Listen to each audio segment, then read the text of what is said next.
fecais específicos na diferenciação, né, do contexto de agudização da retocolite, mesmo nesse espectro severo.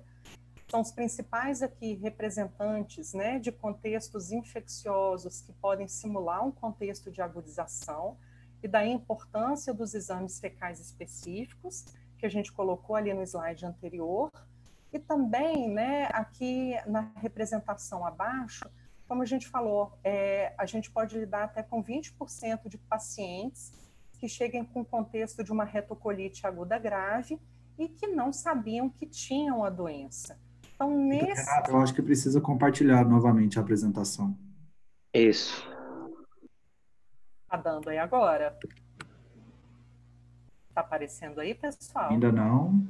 Porque para mim aqui tá compartilhada.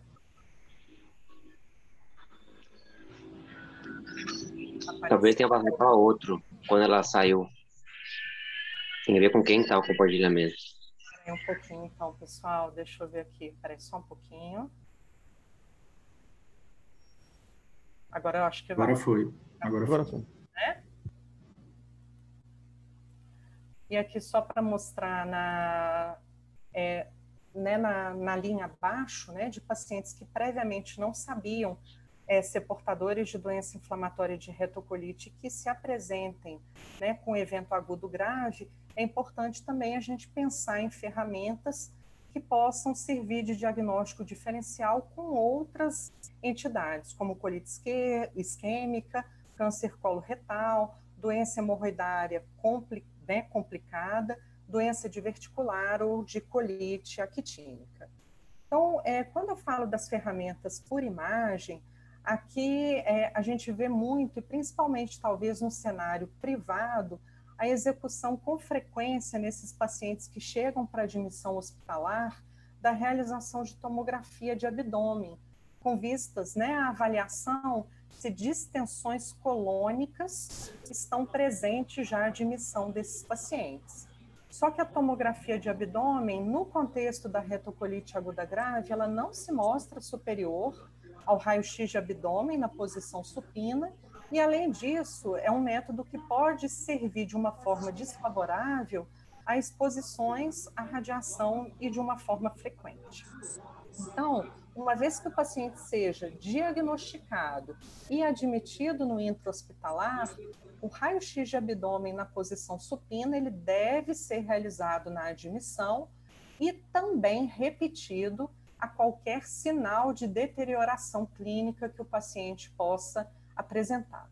O que a gente vai querer observar no raio-x de abdômen é se ocorre alguma dilatação, aumento de diâmetro, que seja superior a 5,5 centímetros ao nível do cólon transverso. Além disso ser um fator que chame atenção para precipitação de megacólon tóxico, essa dilatação também é considerado um fator preditor de má resposta ao tratamento clínico, que a gente vai falar qual é ali mais à frente. Então, o megacólon tóxico, por definição, é um megacólon onde há aumento de diâmetro de cólon transverso, acima de 5,5 centímetros, associado a qualquer sinal de toxemia, seja ele febre, seja ele piora da dor, distensão abdominal, piora laboratorial, seja de leucócitos ou de maior consumo de hemoglobina, alteração de sinais vitais como hipotensão ou de status mental. Então, a qualquer momento, né, da evolução de condução desse paciente, caso isso aconteça, megacólon tóxico é igual a cirurgia, colectomia. Bom, e a gente falou um pouquinho ali atrás, né, a importância, os exames endoscópicos, a retossigmoidoscopia, ela deve ser feita e quando deve ser feita? A gente sabe que a retossigmoidoscopia, ela deve sim ser feita, porque ela é um método, uma ferramenta importante através de suas biópsias para a exclusão de infecção por citomegalovírus, que pode precipitar uma ativação e simular uma retocolite aguda, e inclusive também de espectro grave, mas o que a gente deve, né, levar em consideração é que exames com preparo e exames de maior extensão, através da colonoscopia, eles devem ser evitados nesse contexto de agudização grave, principalmente e especificamente pelo risco de perfuração, que, como vocês vejam aqui nas imagens da direita, na representação de um sigmoide reto, de uma mucosa com uma alta carga inflamatória e severa, representada não só por enantema contínuo e perda de padrão vascular, mas aqui representação de ulcerações que denotam gravidade endoscópica. Então, basta, né, nas primeiras 24 horas, e inclusive sem preparo, porque o nosso alcance, né, através da retossigmoidoscopia não é para ser longo, né, que o paciente seja submetido nas primeiras 24 horas a essa retossigmoidoscopia para execução de biópsia. Vocês estão me ouvindo direitinho, né, pessoal? Só para eu não ficar perdida por aqui. Tá tudo bem? Perfeitamente. Então, assim, dentro do que a gente falou até agora, o que não fazer ou evitar? Primeiro, como a gente falou dentro do contexto nutricional, a ideia de repouso colônico, ela é extremamente deletéria, pelo que a gente falou, né, nos slides anteriores, para o paciente com uma agudização e agudização grave da doença.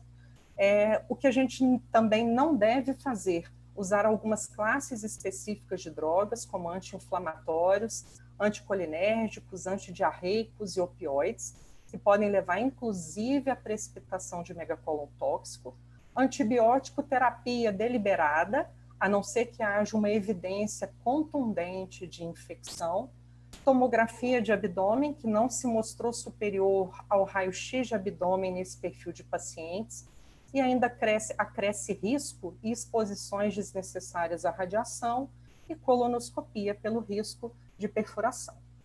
Então, quando a gente fala em tratamento, a primeira linha de tratamento para retocolite aguda grave, ela não mudou.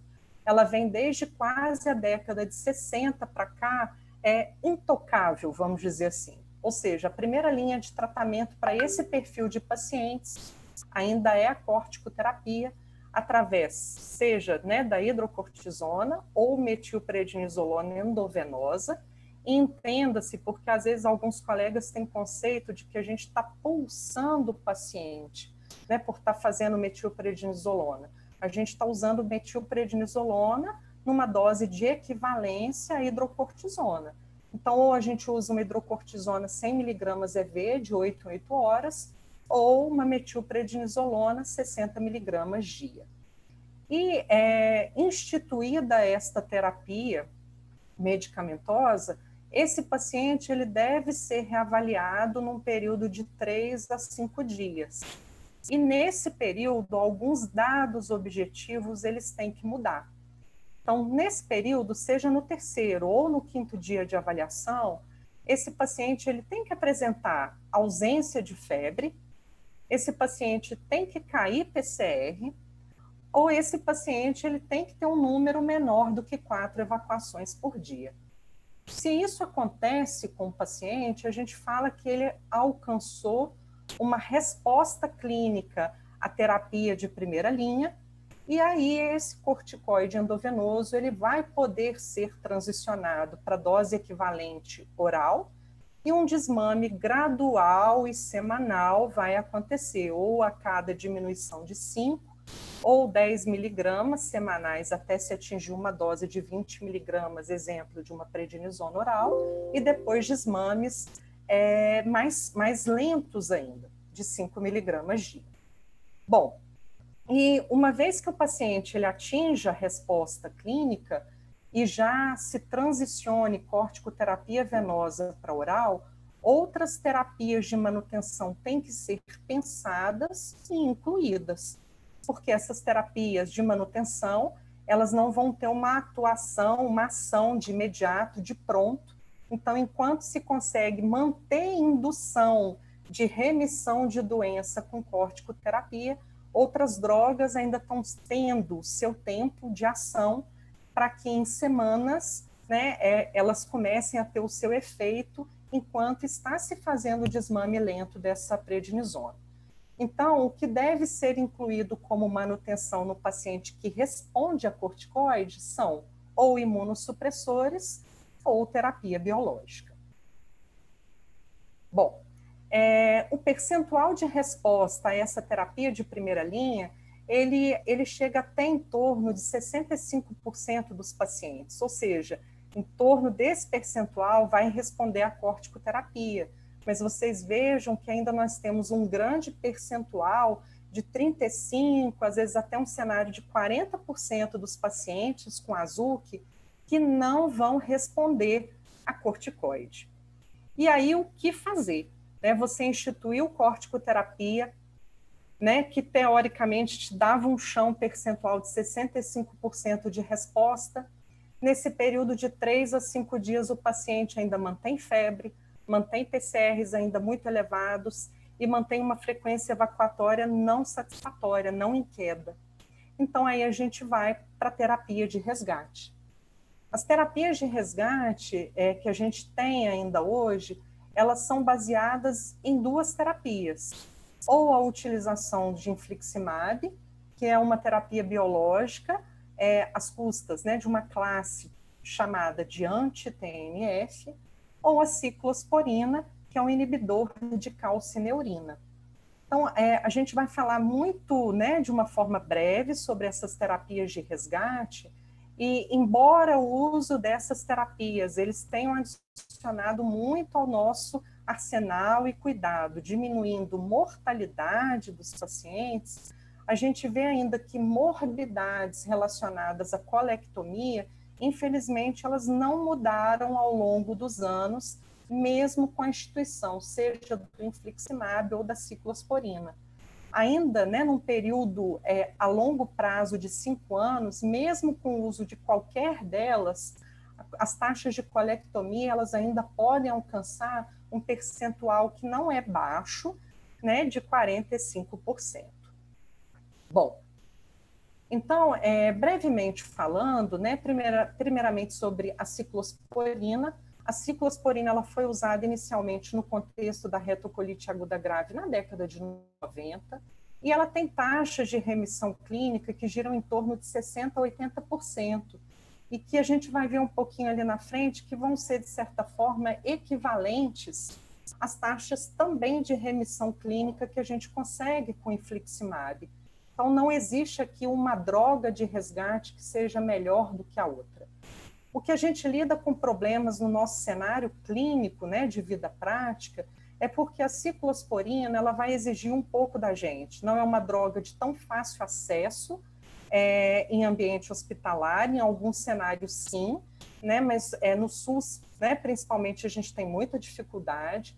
O manejo da ciclosporina, ela é uma dose que, no período, como terapia de resgate, ela é administrada de forma endovenosa, nessa dose de 2 a 4 miligramas por quilo de peso, mas controles séricos e regulares da droga, eles devem ser feitos, e o controle inicial no 3º dia de uso da medicação. Esse é um outro entrave que a gente tem no nosso cenário de vida prática.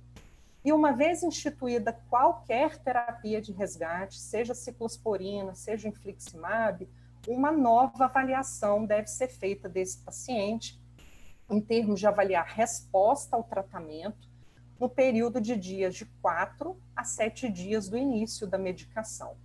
Então, se esse paciente que você usou ciclosporina e você o avaliou objetivamente no 4º, 7º dia, pós-início da droga, através daqueles mesmos critérios que a gente falou para a corticoterapia, ausência de febre, queda de PCR, queda de frequência evacuatória, ou seja, o paciente atingiu resposta clínica com a ciclosporina, você transiciona a ciclosporina venosa para oral, está aqui a representação de dose, como fazer, frequência, e ela deve ser usada aqui no paciente que responde essa dose oral por um período de 12 semanas. E já nesse período onde há a transição da ciclosporina venosa para oral, você deve adicionar uma terapia que vai servir a longo prazo de manutenção, de indução de remissão da doença. seja um imunossupressor, azathioprina, seja uma terapia biológica. E aqui muito promissor o vedolizumab, que é uma outra classe, né, terapêutica e biológica, mas que tem uma ação seletiva intestinal. Além dos vários problemas que a gente tem de ciclosporina, seja de aquisição da medicação, necessidade de dosagens séricas frequentes para avaliar se o nível sérico terapêutico foi alcançado, a ciclosporina talvez seja de difícil manejo, até por gastroenterologistas, pelos seus vários possíveis efeitos colaterais, principalmente manifestação neurológica, que pode ter um amplo espectro. A principal manifestação neurológica ainda é convulsão, e convulsões que podem ser graves e refratárias, e que vão acontecer necessariamente num paciente que tem um colesterol total abaixo de 115 ou hipomagnesemia abaixo de 1,4. Então, por isso que a gente falou lá na frente que isso já na admissão tem que ser dosado, porque se a gente identifica esses valores, isso já serve de alerta para não usar, né, ou evitar o uso de ciclosporina como terapia de resgate se o paciente necessitar. Além disso, outras várias complicações, efeitos colaterais podem acontecer, desde complicações renais, eletrolíticas, pressóricas, anafiláticas. Então, por isso que hoje soa muito mais, entre aspas, cômodo na nossa vida real, a gente usar como terapia de resgate o infliximab, porque o infliximab a gente não vai ter tantas limitações que às vezes o nosso cenário prático vai nos obrigar, né, de dosar níveis séricos de droga de uma forma frequente. Existem efeitos colaterais, mas em menor número do que da ciclosporina, mas não em si pela eficácia. Então, o infliximab, inicialmente, a gente vai ver que tem uma mudança aí, ele é administrado numa dose ajustada para o peso, 5 miligramas por quilo de peso, e as infusões, né, enquanto terapia de resgate, elas acontecem na semana 0, ou seja, a partir do momento que você vê que aquele paciente não responde à corticoterapia, com 3 a 5 dias, você já faz a primeira dose de indução, né, com infliximab. E depois seguiria um racional com 2 e 6 semanas. Vale lembrar que uma vez que você faz a dose em índice de infliximab, a sua avaliação de resposta é igual à da ciclosporina. Você vai reavaliar esse paciente com 4, 7 dias de terapia. Então, como eu falei, talvez a vantagem de uso do infliximab seja mais relacionada ao perfil da droga, de não exigir dosagem do nível sérico, um menor potencial de efeitos colaterais, mas as taxas percentuais de remissão clínica são muito parecidas com a ciclosporina. Então, o infliximab, percentualmente falando, ele não é melhor do que a ciclosporina, eles se igualam. Bom, e é contraindicado em pacientes, né, como exemplo aqui, que tem uma insuficiência cardíaca, classes funcionais 3 e 4, que tenham evidências de doença desmielinizante. Então, esse perfil de pacientes, eles não devem usar o infliximab como terapia de resgate. Bom, uma vez que o paciente tenha respondido, como a gente falou, reavaliação com 4, 7 dias da primeira dose do infliximab, se houve resposta, a gente mantém essa medicação a cada 8 em 8 semanas inicialmente. Se não houve resposta, assim como a ciclosporina, o paciente ele é destinado para tratamento cirúrgico com colectomia.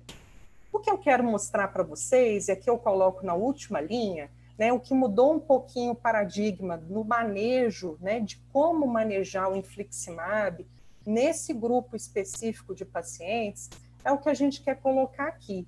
Níveis adequados de droga, eles têm um potencial maior de levar à remissão, à resposta clínica daquele paciente, onde a gente tenta evitar a colectomia e, num futuro, tentar promover, né, uma cicatrização dessa mucosa inflamada. Aqui o que eu quero mostrar para vocês, assim, né, o meu contexto não é como imunologista, mas para tentar mostrar para vocês um pouquinho o que é o cenário catastrófico da retocolite aguda grave nessa representação de uma célula intestinal. Então, aqui, esses bracinhos, né, essa representação aqui é o que seria a droga, o infliximab, que é um biológico anti-TNF, e esse anti-TNF administrado de forma endovenosa, o racional dele é que ele passe através de receptores aqui representado em azulzinho, que eles passem através desses receptores do endovascular para o intracelular, onde há o contexto inflamatório. O problema, e existem vários aqui na retocolite aguda grave, né, de entraves à ação da droga, é que, né, nesse cenário de gravidade, esses receptores, eles diminuem em valor, até também por um contexto de lesão inflamatória endotelial. Então, esses receptores, eles que servem para a passagem da droga do endovascular para o intracelular, ou seja, o que a gente fala, o reciclar da droga, uma vez que eles diminuem de número, droga também não consegue passar. Então, droga mais retida no endovascular vai ser reconhecida por células, por macrófagos, que vão levar essa droga anti-TNF, que não conseguiu reciclar para a célula intestinal, e vai ser degradada no sistema retículo endotelial, ou seja, você tem diminuição de droga. A pouca quantidade de droga que consegue passar, né, para a célula intestinal, muitas delas se perdem. E vocês vejam aqui, ó, que elas se perdem, elas caem no lume intestinal pelo próprio dano de barreira celular que acontece na própria doença inflamatória. E além de droga que extravasa para lume intestinal e vai para fezes, ou seja, não atingindo o seu objetivo de controle, né, de cascatas inflamatórias, de mecanismos inflamatórios, aqui em verdinho também proteínas são perdidas, né, de uma forma muito frequente e de uma forma muito frequente nesse espectro grave de doença. Ou seja, sendo um mecanismo que a gente vê no nosso cenário laboratorial dos pacientes de hipoalbuminemia. Então, no cenário do AZUC, é muito comum a gente encontrar pacientes hipoalbuminêmicos, porque é proteína que se perde, ou seja, que tem um aumento de clearance para lume intestinal pelo próprio dano celular intestinal. E, além disso, drogas que, quando estão lá na sua célula intestinal, elas acabam sendo ou inativadas, ou então se ligam a um alto contexto, uma alta carga inflamatória e ficam lá inutilizadas, vamos dizer assim, estáveis. Então, o que a gente quer dizer aqui, que nesse contexto da retocolite aguda grave, o que a gente vai ter é uma alta propensão do aumento de perda, do aumento de clearance de droga, e com isso uma menor droga que está circulando e agindo de forma efetiva. E isso vai levar, né, a menor concentração, obviamente, sérica dessa droga e uma tendência a piores desfechos. A gente vai tentar e consegue, às vezes, estimar que esse, né, aumento de clearance está acontecendo quando a gente pega pacientes, né, hipoalbuminêmicos, principalmente com uma albumina abaixo de 3, pacientes de sexo masculino, pacientes obesos ou com baixo peso, ou pacientes com uma carga inflamatória muito grande, com PCR acima de 50, com calprotectina acima de 1000. Então, nesse cenário, a gente estima que esse aumento de clearance esteja acontecendo. E aí, o que a gente viu ali atrás, né, da dose usual que a gente fazia do infliximab de 5 miligramas por quilo, nesse cenário, talvez seja interessante a gente pensar em estratégias de intensificação de dose da medicação, seja por otimização da dose, ou seja, aumentar a dose que antes era de 5 miligramas por quilo para 10 miligramas por quilo, nos mesmos períodos de administração, ou de aceleração de dose, mantendo a mesma dose de 10 miligramas por quilo de peso, mas num encurtamento de semanas, ou seja, tentando administrar essas 3 primeiras doses nos primeiros 20 dias. Então, aqui o que eu quero representar, assim, não é tentar ser muito poluída, mas nesse cenário de alta carga inflamatória que denote, ou hipoalbuminêmico, que denote aumento de clearance e perda de droga, a gente pensar em otimizar usar infliximab numa dose maior. Da mesma forma, a gente avalia a resposta a essa indução da medicação da primeira dose com 4 a 7 dias. Se o paciente respondeu, opa, esse paciente ele vai de alta e vai continuar as suas infusões nas primeiras semanas 2, 6 e depois numa manutenção a cada 8 em 8 semanas. O paciente não respondeu com 4 a 7 dias da primeira infusão, você vai fazer uma nova infusão de infliximab com os mesmos 10 miligramas por quilo de peso. Se o paciente não respondeu, colectomia. Se ele respondeu, você segue a aceleração. Primeira dose, semana 0. Segunda dose, semana 1. Terceira dose, semana 3. E depois segue a manutenção. Bom, então como a gente falou ali, né, assim, eu não vou me alongar, se a gente pesa o que uso se aquele paciente não responde a corticoide, eu uso o infliximab ou eu uso a ciclosporina? A resposta, eu acho que ela gira primeiro assim, primeiro use a droga que você tiver no seu serviço.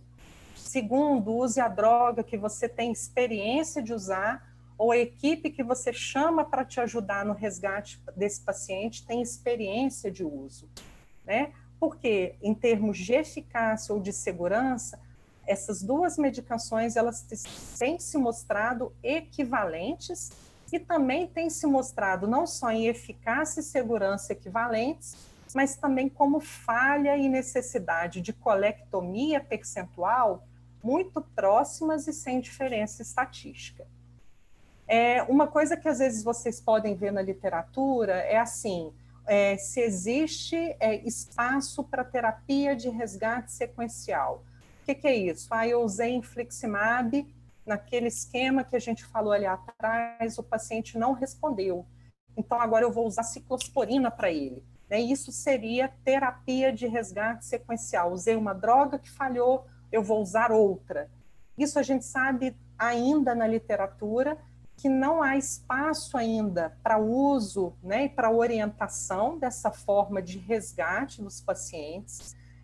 A eficácia a curto prazo é extremamente controversa, ou seja, não se mostrou superior, e as taxas de colectomia com essa forma de terapia sequencial também não foram melhores. Então, isso não tem encorajado, né, a gente orientar esse tipo de manejo, e além disso, taxas de infecções sérias que podem levar a bacteremia, sepse, óbito, elas podem chegar a quase 10%, porque a gente está imunossuprimindo a todo momento esse paciente. Então, isso ainda não tem evidência de indicação de uso. E o que é futuro, né, mas que eu acho que é bom a gente ficar atento, é se vai haver espaço nesse cenário de gravidade da retocolite, o uso de outras drogas. Porque se a gente está falando assim, poxa, infliximab e ciclosporina diminuíram mortalidade, mas não diminuíram muito morbidade, percentual de colectomia.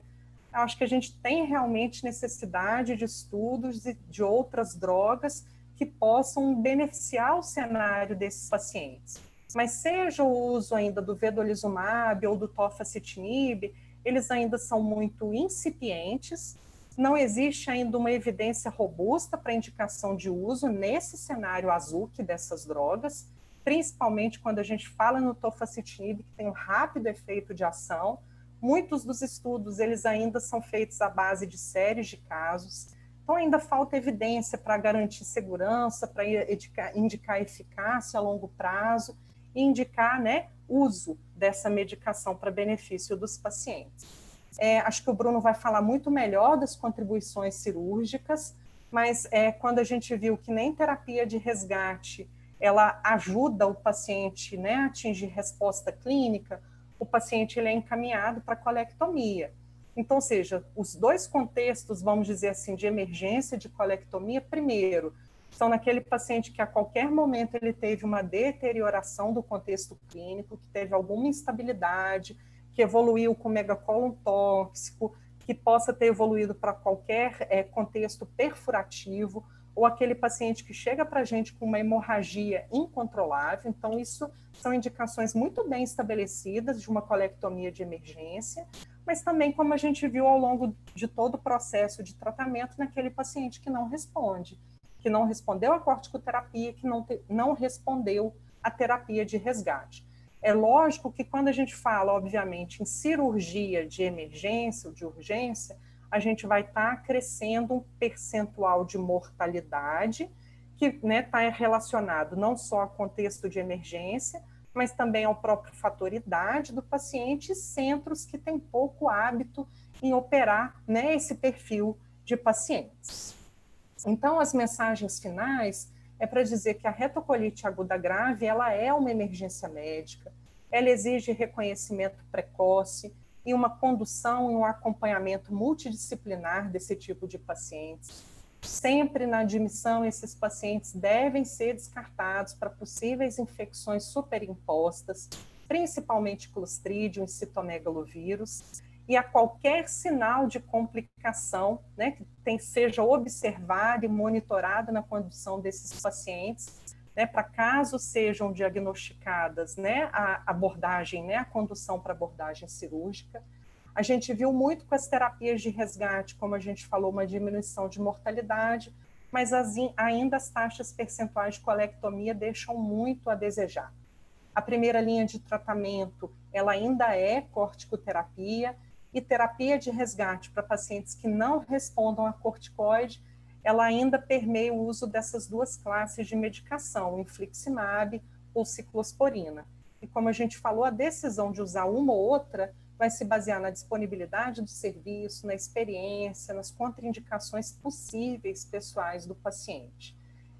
E considerar, como a gente falou ali, naqueles pacientes que têm fatores de mau prognóstico, a possibilidade de otimizar ou acelerar a dose desse infliximab. E como a gente viu, outras drogas, quem sabe, talvez seja um futuro próximo para poder indicar. Então, assim, gostaria muito de agradecer a iniciativa do Maio Roxo, agradecer as federadas, e aqui à direita é um perfil que a gente sempre quer evitar de colectomia, mas que caso aconteça, que a gente tire pelo menos aquele paciente de um contexto grave, do pior cenário nutricional, que possa levar a muitas complicações pós-operatórias, pelo menos tentar levar essa colectomia, caso ela seja de uma ocorrência fadada, que a gente não vai conseguir mudar, mas que pelo menos a gente leve esse paciente para uma colectomia ainda num melhor ou num menos, talvez, pior cenário possível. Muito obrigada, gente. Ótimo, Renata. Eu passo agora a palavra para o colega Bruno Martins, que vai falar sobre a abordagem cirúrgica nas doenças inflamatórias intestinais.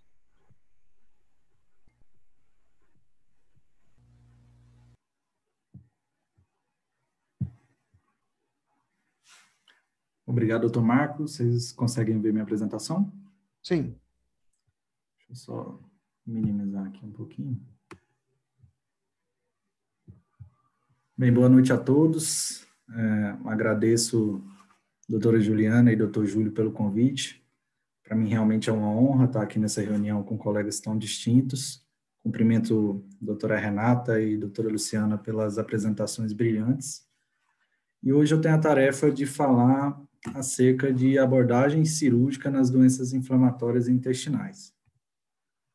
Eu não tenho nenhum conflito de interesse para falar acerca desse assunto. Declaro aqui também que as imagens e vídeos que aparecem nessa apresentação, caso não sejam referenciados, elas pertencem ao arquivo pessoal. Bem, nós sabemos que o pilar central do tratamento das doenças inflamatórias é a terapia medicamentosa, ninguém tem dúvida acerca disso. Entretanto, nós também temos conhecimento de que uma porção considerável dos indivíduos que têm doença inflamatória intestinal acaba em algum momento da doença apresentando a necessidade de tratamento cirúrgico. Em maior grau na doença de Crohn, aí com séries mostrando até 80% de necessidade de tratamento cirúrgico, e na retocolite ulcerativa, nós temos aí até 30% de necessidade de operação. Sabemos também que a terapia biológica ela impactou muito o tratamento, o manejo dos pacientes que têm doença inflamatória intestinal, e foi curioso que as séries mostraram a redução inicial da necessidade de cirurgia nesses pacientes. Entretanto, será que os biológicos reduziram mesmo o número de abordagens cirúrgicas? Nós temos aí esse trabalho que foi apresentado no ECO do ano passado, e aí eu falo que esses 2 próximos slides são do apresentador, que mostram uma série dinamarquesa, tá, que coloca aí desde a introdução dos imunobiológicos, e a gente percebe que há um aumento do número de pacientes utilizando imunobiológicos e uma redução e uma certa estabilização após um tempo da necessidade de operação. Nesse primeiro gráfico aqui dos pacientes com doença de Crohn e aqui embaixo dos pacientes com retocolite ulcerativa.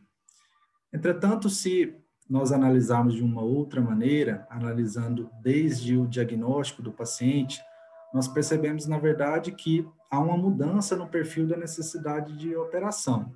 Antes dos imunobiológicos, esses pacientes eram operados mais no início, né, do quadro, e após a introdução dos biológicos, a gente percebe que há um adiamento, se posterga a necessidade da operação, isso tanto para a doença de Crohn quanto para a retocolite ulcerativa. Então, esse trabalho nos chama a atenção se, na verdade, está reduzindo mesmo o número de operações ou se nós estamos só postergando a necessidade de operação. O fato é que parece que o tratamento cirúrgico, ele permanece como essencial aí, como ponto-chave também no manejo de pacientes com doença inflamatória intestinal, e isso permanecerá.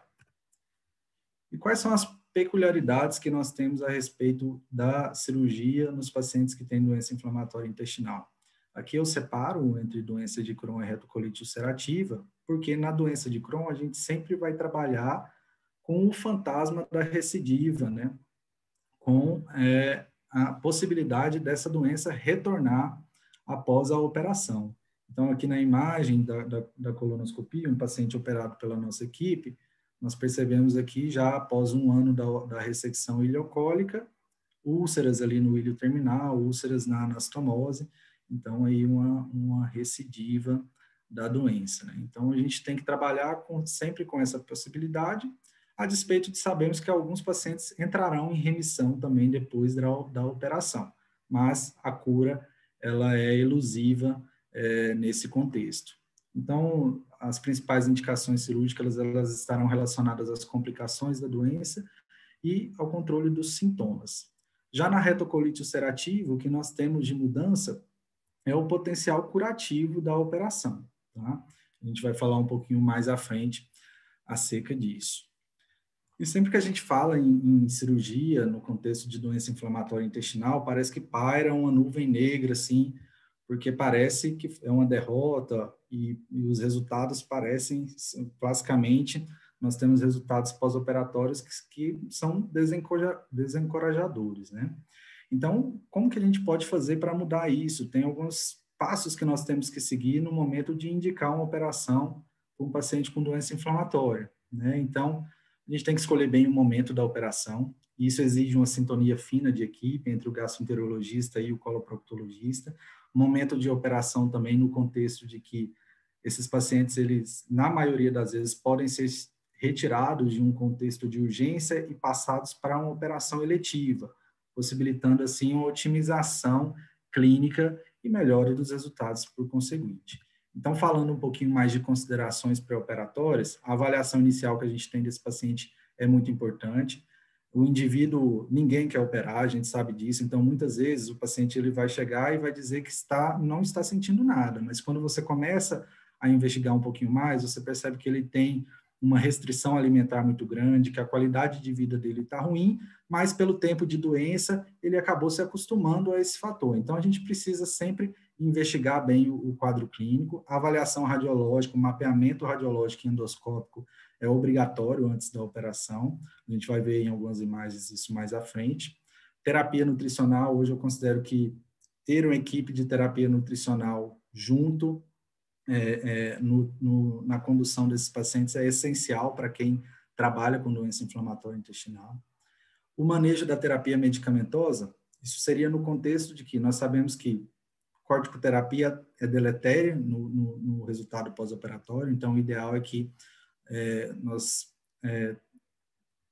possamos suspender o corticóide antes da operação.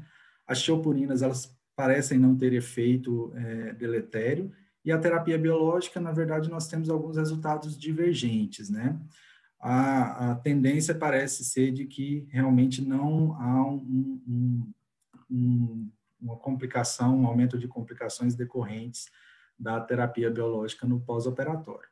Entretanto, a gente sempre pode usar a recomendação de deixar a operação para o mais próximo possível para a dose subsequente, que aí a gente está operando em um momento em que a meia-vida do medicamento já está ali em queda, né?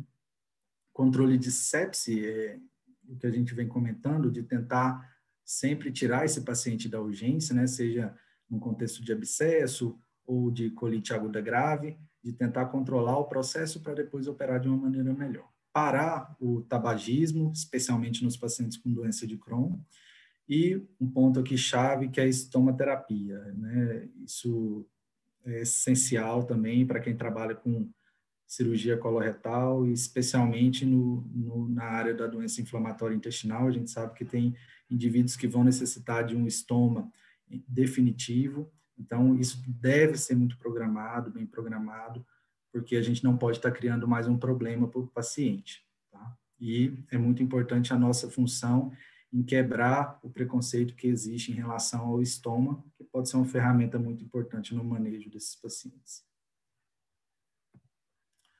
Em relação à escolha da técnica cirúrgica, isso aqui engloba uma série de fatores, mas eu trouxe aqui principalmente em relação às técnicas minimamente invasivas. Por muito tempo, a laparoscopia foi considerada como inviável nas doenças inflamatórias intestinais, e olhando essa foto aqui, a gente consegue perceber por que a animosidade inicial dos cirurgiões em relação à laparoscopia no contexto de doença inflamatória intestinal, né? A gente percebe aqui nessa foto um intestino delgado normal, e nessa outra foto aqui um intestino inflamado com áreas de estenose, fistulização, aquela imagem que a doutora Luciana comentou do fat creeping, né, ou fat wrapping, que é esse envelopamento da alça intestinal pelo mesentério, né, pela gordura. Então, com certeza, existe uma limitação técnica, uma dificuldade técnica em se implementar técnicas de videolaparoscopia nesses pacientes. Entretanto, nós precisamos ter consciência de que abordagem minimamente invasiva significa recuperação pós-operatória acelerada, redução de dor e necessidade de uso de opioides, um assunto altamente em voga, né? Menor incidência de hérnias incisionais, menor aderências pós-operatórias e um melhor resultado estético. Principalmente quando a gente fala aqui em aderências pós-operatórias, levando em consideração que nós temos pacientes que poderão ser operados diversas vezes durante a sua vida, é muito interessante que a gente consiga fazer, então, essas abordagens de uma forma minimamente invasiva. Aqui só para demonstrar para vocês, uma paciente de 39 anos, já com um transplante hepático prévio, ela tinha essa estenose de ilho terminal, bem visualizada aqui na imagem da tomografia, e a gente consegue perceber que é possível, sim, fazer essas abordagens por videolaparoscopia de uma maneira segura. Tá? Então, aqui a peça, né, da ressecção ileocólica. Então, levando em consideração isso, as principais diretrizes já trazem subsídios para que a gente possa, cada vez mais, implementar técnicas minimamente invasivas, né, tanto para a doença de Crohn, quanto para a retocolite ulcerativa. Os guidelines do ECO já colocam isso de uma maneira como a primeira linha de abordagem, né, a primeira linha de técnica, de via de abordagem. Entretanto, claro que existem situações em que nós iremos dispor das técnicas abertas, da cirurgia aberta. Então, o que nós temos como contraindicações para abordagens minimamente invasivas? Fístulas complexas, tumorações inflamatórias, aderências, né? Pacientes que já tiveram múltiplas abordagens, é absolutamente impossível você conseguir entrar nesse abdômen por laparoscopia, né? Isso gera um risco para o paciente. E nos casos de obstrução ou doença aguda grave, também existe uma predileção pela via aberta.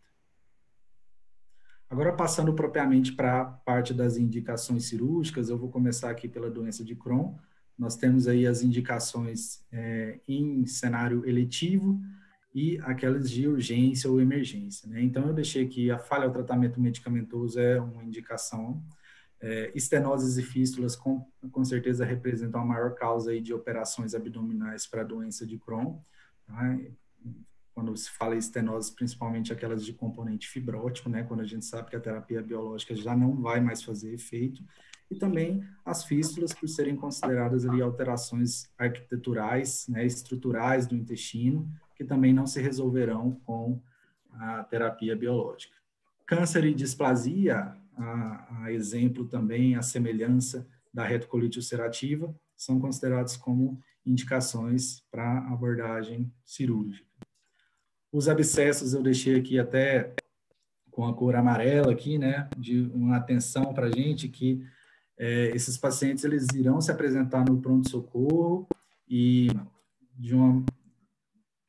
o ideal é que a gente sempre consiga tirá-los da urgência, né? A gente sabe que o tratamento dos abscessos intracavitários na doença de Crohn, na grande maioria das vezes nós conseguimos resolver com antibiótico terapia ou drenagem percutânea desses abscessos e posteriormente a gente avalia a necessidade de ressecção intestinal ou de alguma outra abordagem.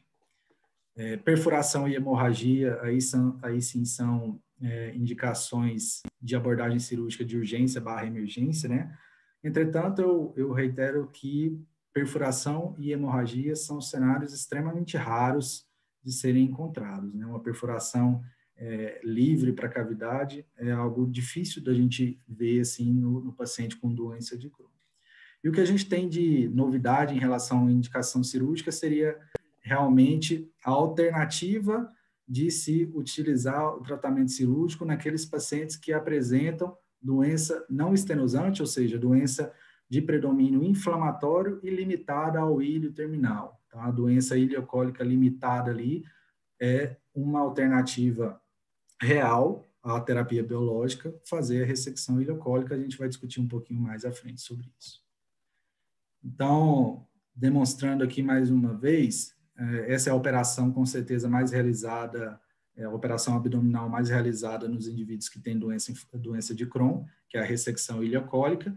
A gente percebe uma correlação muito grande entre o exame de imagem e a peça cirúrgica, né? Por isso que eu falei que o mapeamento radiológico e endoscópico desse paciente é tão importante, porque a gente consegue ter uma ideia muito precisa do que vai acontecer durante a operação, tá? Então, aqui, nesse caso aqui, uma paciente de 49 anos, já com 4 anos de diagnóstico, em uso de infliximab, evoluindo com episódio de dor abdominal. Quando a gente vê aqui a enterotomografia, nós conseguimos perceber que áreas de estenose com dilatação a montante, né? Aqui já um caso de estenose, jejum no ileal, né? Um paciente de 37 anos que já tinha usado azatioprina e infliximab, atualmente estava em uso de adalimumab e evoluindo com episódios de distensão e dor abdominal. Novamente, a correlação muito elegante entre o exame de imagem e a peça cirúrgica, e aqui uma imagem intraoperatória da laparoscopia, para vocês terem ideia do que a gente encontra quando passa ali a câmera, né, do que a gente visualiza.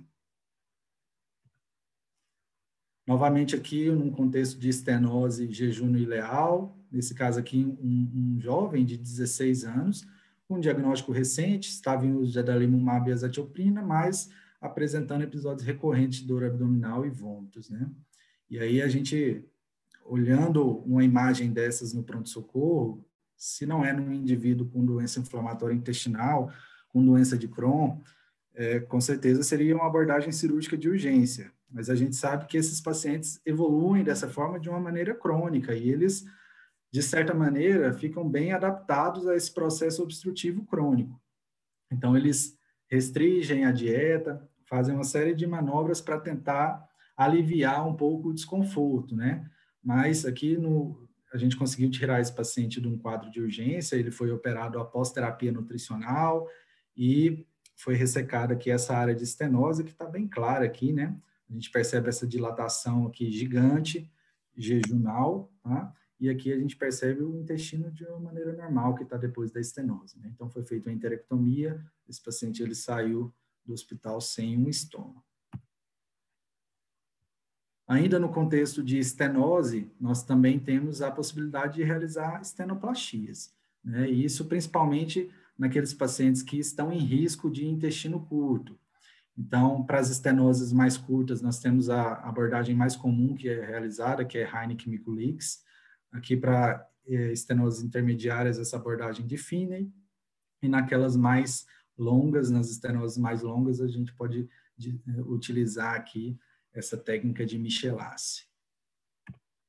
Passando aqui para a doença fistulizante, eu trago aqui para ilustrar para vocês um caso de uma paciente de 25 anos, com diagnóstico há 3 anos, acometimento ileocólico, utilizando o certolizumab, entretanto evoluindo com dor abdominal, vômitos, diarreia e surgimento de uma tumoração em flanco direito. Olhando aqui a tomografia dessa paciente, a gente percebe aqui uma dilatação importante ileal e uma formação de fístula aqui entre a região ileal, a região do seco e o cólon transverso. Essa aqui é a imagem correspondente que nós encontramos no intraoperatório, né? Então, o cólon transverso ele estava grudado aqui na região da fistulização e toda essa região estava aderida à parede abdominal, formando um abscesso, que era o que gerava aí essa tumoração abdominal, tá? Paciente totalmente operado também por videolaparoscopia, foi também realizado controle de sepse pré-operatório, otimização nutricional, e ela também evoluiu muito bem no pós-operatório. Aqui um novo caso de fístula, essa é uma das fístulas mais comuns que nós identificamos nos pacientes que têm Crohn, que é a fístula do ilho para o sigmoide. Então, só colocando aqui para vocês também a imagem intraoperatória, de um lado nós temos o ilho, do outro ali o sigmoide, e essa comunicação entre os dois órgãos, né? Então, mais um caso aí de doença fistulizante. E aqui comentando aquela questão acerca dos abscessos, né, da doença penetrante se apresentando no pronto-socorro como abscesso intracavitário, temos aqui esse caso de um senhor de 50 anos, com diagnóstico já há 18 anos de doença de Crohn. Ele abriu o quadro com ressecção ileocólica já, e já há 4 anos ele sabia que tinha uma estenose da anastomose, tá? Mas ele foi levando até que em um certo momento ele foi ao pronto-socorro com febre, dor abdominal, a tomografia mostrava esse abscesso aqui bem localizado. Então, nós iniciamos a antibiótico terapia, foi feita a drenagem percutânea. Posteriormente, esse paciente foi operado em um cenário eletivo aí para nova ressecção ileocólica. Então, quando a gente olha aqui o curso natural da doença, a gente consegue perceber claramente que os indivíduos que mais se beneficiam da operação ou que mais necessitarão de operação são esses com o Montreal aqui, o perfil B2, B3, né, que é a doença estenosante e fistulizante. Entretanto, recentemente, nós também tivemos aí o surgimento da alternativa da ressecção ileocólica nos pacientes B1, naqueles que têm o fenótipo inflamatório, né? E isso surgiu com esse estudo aqui, começou a ser comentado com esse estudo, que é o LYRIC Trial, que avaliou a implementação de ressecção ileocólica versus terapia biológica para aqueles indivíduos que tinham falhado a um curso de terapia convencional, que foi considerado como tiopurina, metotrexato ou corticoterapia. Ou seja, o indivíduo falhou esse tratamento, ele era ali elencado no trial ou para fazer a ressecção ileocólica ou para fazer o infliximab. E o que nós temos desses resultados é que não houve diferença significativa entre os grupos com relação à qualidade de vida, e quando a gente avalia aqui, também houve uma mudança de perfil. Os pacientes que foram operados com o segmento 26% precisaram usar terapia biológica, e daqueles que começaram terapia biológica, com o tempo, 37% precisaram de operação. Então, demonstrou-se que a ressecção laparoscópica e ileocólica ela poderia ser uma boa alternativa ao início da terapia biológica. Isso pareceu bem interessante também do ponto de vista financeiro, porque ressecção cirúrgica foi mais barato, tá, do que iniciar a terapia biológica e esses valores em euros, né? E nós temos também já do ano passado aí o segmento de longo prazo desses pacientes. A média aí de follow-up foi de um pouquinho mais de 5 anos. E a gente percebe no grupo da ressecção ileocólica que nós tivemos aí 22% dos pacientes sem nenhum tratamento para a doença de Crohn nesse período. Mais 20% que estavam usando imunossupressores, 18% começaram a terapia anti-TNF e 22% e 32% estavam em uso de outro perfil de medicações. Já naqueles indivíduos que iniciaram terapia biológica upfront, eles tiveram 48% de conversão para a ressecção ileocólica durante o segmento. Então, é um número bastante expressivo, né?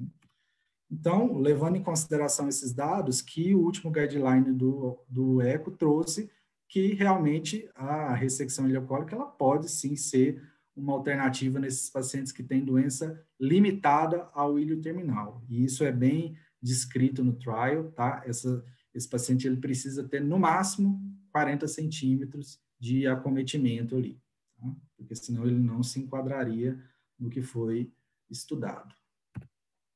Passando aqui para a doença de Crohn perianal, que é um perfil de paciente também que necessita muito de operação.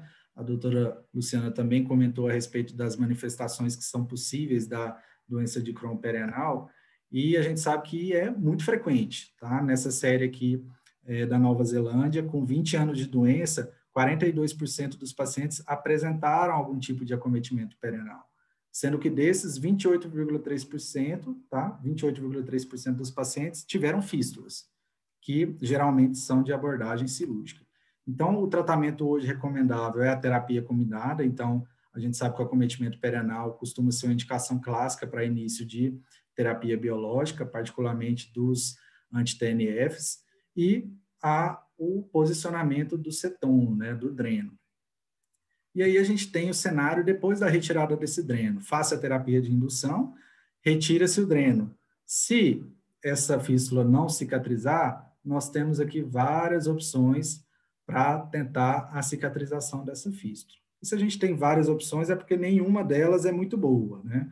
Então a gente sabe disso. O que é mais clássico aqui no uso é realmente o retalho de avanço, mas aí nós temos outras inúmeras opções na tentativa de cicatrizar essas fístulas, de melhorar esse acometimento perianal. Entretanto, infelizmente, a gente sabe que alguns pacientes não vão evoluir bem e, porventura, até podem necessitar de uma derivação de trânsito intestinal. Essa derivação de trânsito intestinal, ela pode ter um resultado ruim também, e, em último recurso, até 20% dos pacientes que têm fístulas anais complexas relacionadas à doença de Crohn acabam necessitando da proctocolectomia, e de uma ileostomia definitiva. Passando aqui agora para a retocolite ulcerativa, novamente nós temos aí as operações que perfazem no cenário eletivo e aquelas que são de cenário de urgência ou emergência. A falha ao tratamento medicamentoso e o achado de displasia de alto grau ou de câncer, elas configuram as causas mais comuns, as indicações mais comuns de operação na retocolite ulcerativa. Temos também aí o retardo de crescimento na população infantil e adolescente. E já no cenário de urgência, a colite aguda grave, que a doutora Renata comentou muito bem, naqueles pacientes refratários ao tratamento clínico, ou que se já na apresentação inicial demonstram megacolotóxico ou uma apresentação fulminante, esses pacientes eles necessitam de abordagem cirúrgica. E naqueles indivíduos também que têm perfuração livre para a cavidade e hemorragia também é necessário o tratamento cirúrgico. Então, qual que é a operação que nós fazemos no cenário eletivo da retocolite ulcerativa? A operação mais aceita, a técnica mais aceita, é a proctocolectomia total com confecção de um reservatório ileal. Tá? Esse reservatório ileal aqui, ele foi feito em J, tá? É o mais comumente utilizado. Essa operação ela pode ser feita em 2 ou 3 tempos. O que isso significa? Em 2 tempos, a gente retira todo o cólon e o reto, faz a bolsa ileal e deixa uma ileostomia de proteção. O segundo tempo seria o fechamento dessa ileostomia de proteção. Em 3 tempos, como que isso seria?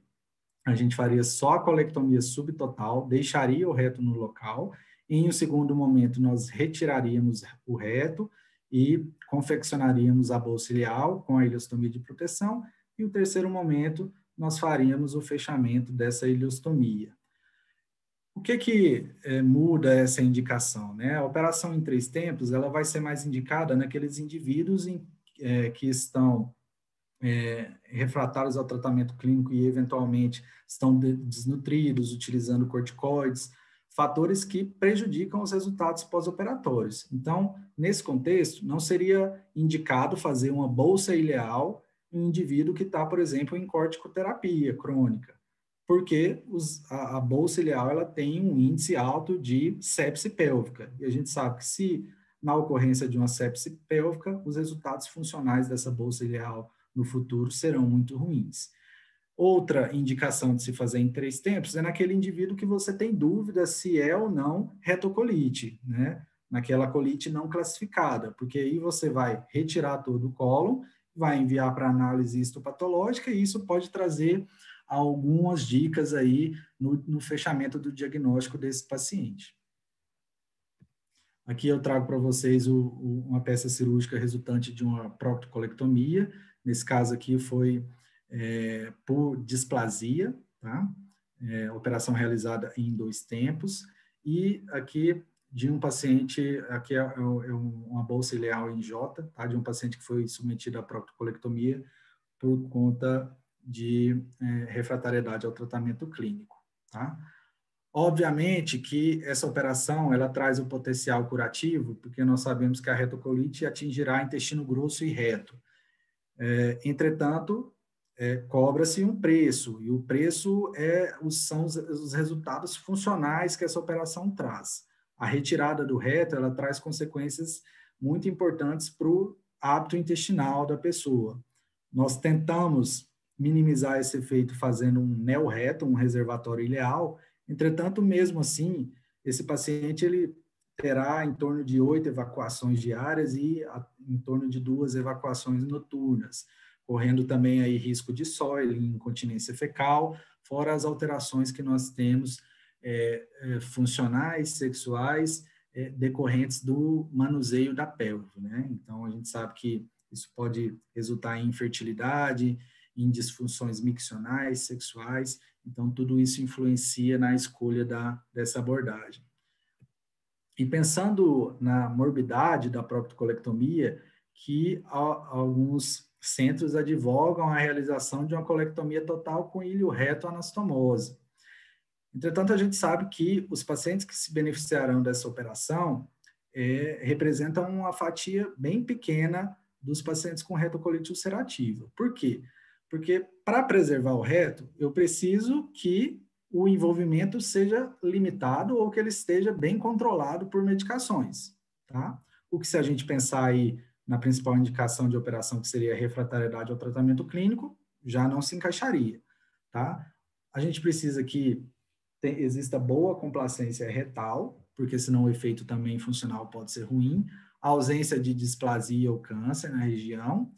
Então, considerando essas indicações, a gente percebe que esse perfil de paciente ele é raro de ser encontrado na prática clínica.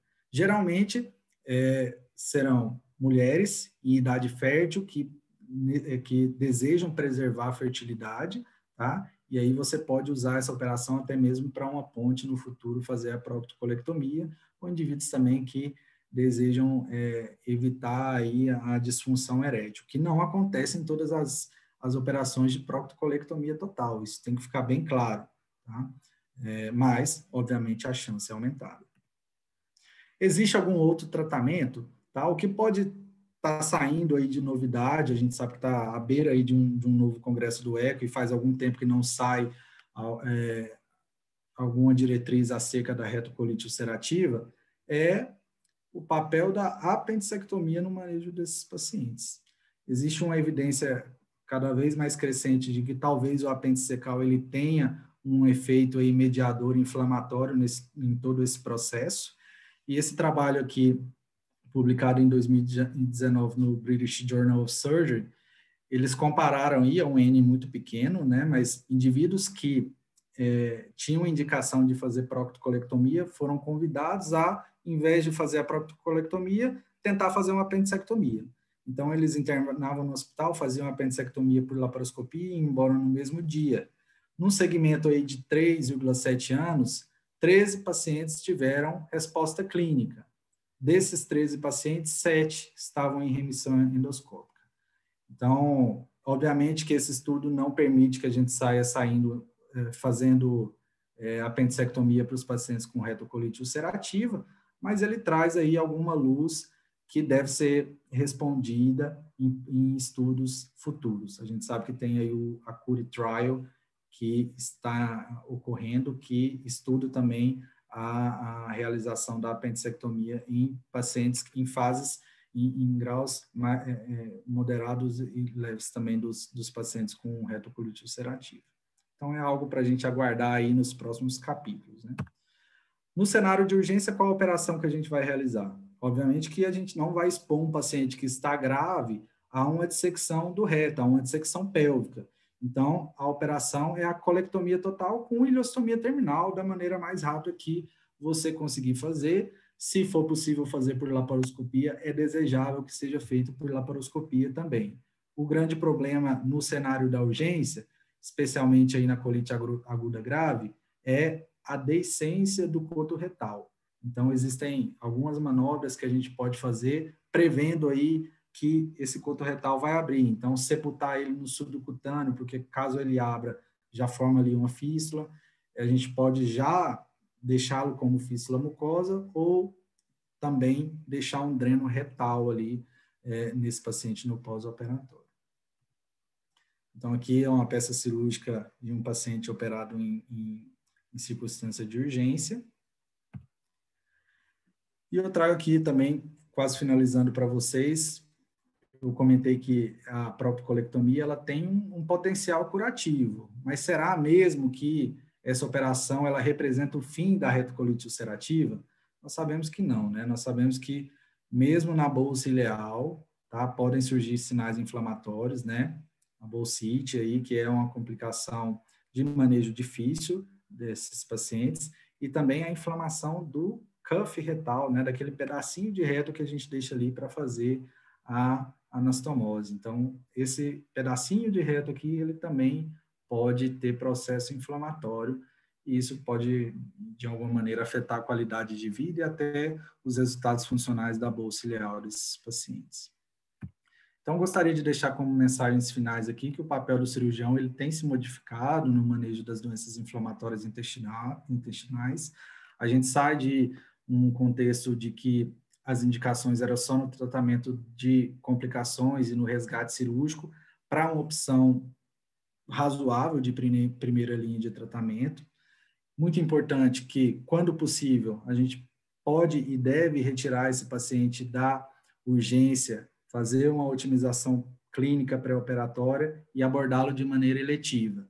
Obviamente que essa abordagem ela é individualizada e tem que ser guiada sempre por uma equipe multidisciplinar. É sempre muito importante a sintonia fina entre toda a equipe de cirurgiões, com gastroenterologistas, equipe de terapia nutricional. Acho que dessa forma a gente faz um melhor manejo dos pacientes que têm doença inflamatória intestinal. Eu agradeço e fico à disposição para questionamentos. Ótima apresentação, Bruno.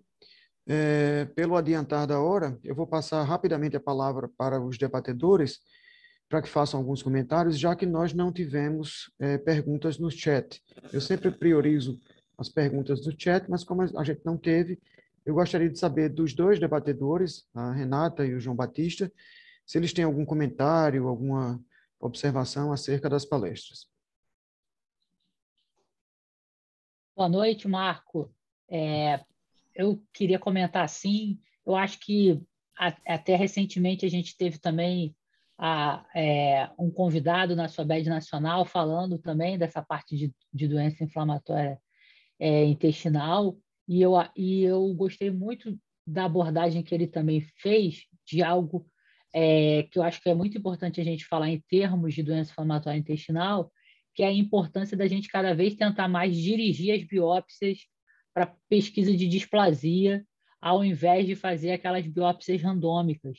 Então, assim, pensando nesse contexto de doença inflamatória intestinal, desde o diagnóstico lá que a Luciana falou, que é para fazer no mínimo 2 biópsias, aí sim, para fazer no mínimo 2 biópsias em cada segmento, acho que é isso mesmo, o ECO preconiza isso também, mas agora em termos de segmento, eu acho que vale a pena a gente tentar usar, quem tiver oportunidade de NBI ou alguma outra tecnologia que faça essa cromoscopia ou até mesmo a cromoscopia através de corantes, é mais difícil de fazer, dá mais sujeira, mas também é importante. Então, acho que vale a pena essa lembrança em termos de doença inflamatória intestinal desse segmento, dessa parte da pesquisa de displasia. E aí, em havendo a displasia, aí eu acho que entra muito no que o Bruno falou, que hoje em dia não é mais tão categórico quanto antes, que você tem que fazer uma proctocolectomia total. Hoje em dia, se você dependendo se o reto tiver preservado nesse momento de displasia, você pode optar por uma preservação ali do reto, e isso vai depender mesmo se a displasia era única, se o reto estava, vamos dizer, as condições, né, do reto, se ele não estava acometido. Então, é muito interessante juntar tanto a parte clínica lá do diagnóstico, o que a Renata também falou de evitar a colonoscopia nos casos graves, porque você pode evoluir realmente com uma perfuração. Então, o papel da colonoscopia no diagnóstico é fundamental. Nos casos graves, é fundamental saber que, de repente, não fazer, como ela comentou, fazer a reto, para poder fazer o diagnóstico diferencial. E aí, mais adiante, se você tiver uma displasia, saber o que fazer em relação ao tratamento cirúrgico. Então, o meu comentário foi nesse sentido de tentar unir os pontos entre as 3 palestras. Obrigado, Renata. João Batista, algum comentário? Sim, Marco.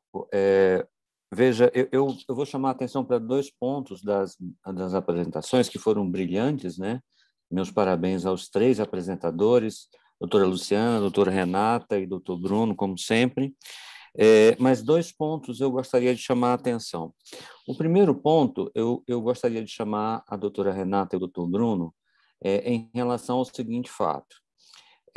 As pesquisas que nós temos aqui no Brasil mostram que esses pacientes que chegam na emergência com doença inflamatória intestinal, tanto do ponto de vista clínico quanto do ponto de vista cirúrgico, na maioria das vezes é visto por um não especialista. Pessoas que não têm um contato tão perto com a doença inflamatória como tem todos os que estão debatendo, né? Então, nesse contexto, alguns pontos me parecem importantes para deixar claro para o público em geral e para esse profissional que está ali e que não é um especialista e que vai receber a colite tóxica, que vai receber o abscesso perianal, que vai receber a fístula e que vai receber o abdômen agudo obstrutivo. Então, o primeiro ponto é em relação ao tempo aí de tratamento da retocolite ulcerativa grave com a colite tóxica, que foi muito bem relatado pela Renata. Só tem um ponto aí que eu acho que a gente poderia reforçar e que vocês poderiam opinar. Nem sempre esse paciente na emergência vai ter tempo suficiente para ser submetido a todas as etapas.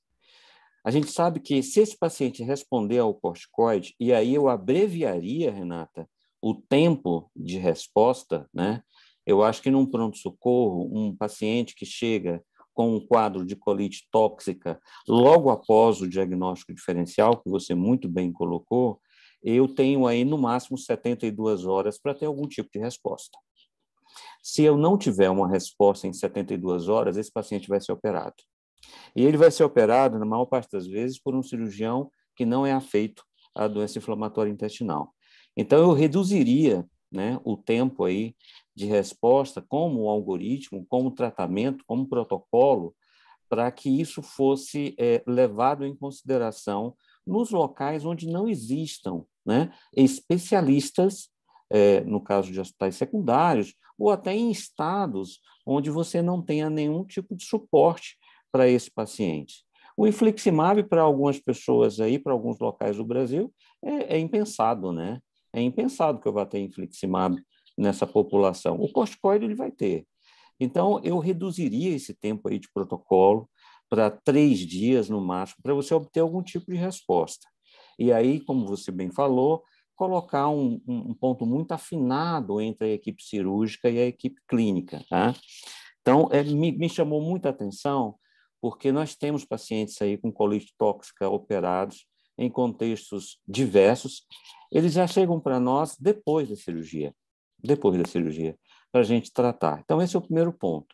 O segundo é o seguinte, e aí é um ponto onde você realmente tem que trabalhar em equipe. Você precisa ter o ponto ideal de indicação da cirurgia, para que quando seja chamado o Dr. Bruno, você não tenha um paciente já lotado de corticoides, numa situação extremamente crítica de sistema de defesa e cicatrização, para que ele vá operar o paciente. Então, o ponto aí de equilíbrio, digamos assim, é extremamente crítico para a equipe da clínica e para a equipe da cirurgia. E eu acho que só uma equipe muito, muito afinada consegue chegar nesse ponto exato. Tá? Renata, você pode comentar aí depois, tá? Esse comentário em relação ao tempo, tá? Da colite. E eu gostaria de deixar uma pergunta aqui para o doutor Bruno, para aproveitar, vou puxar aqui a linha para a cirurgia, obviamente, eu sou cirurgião.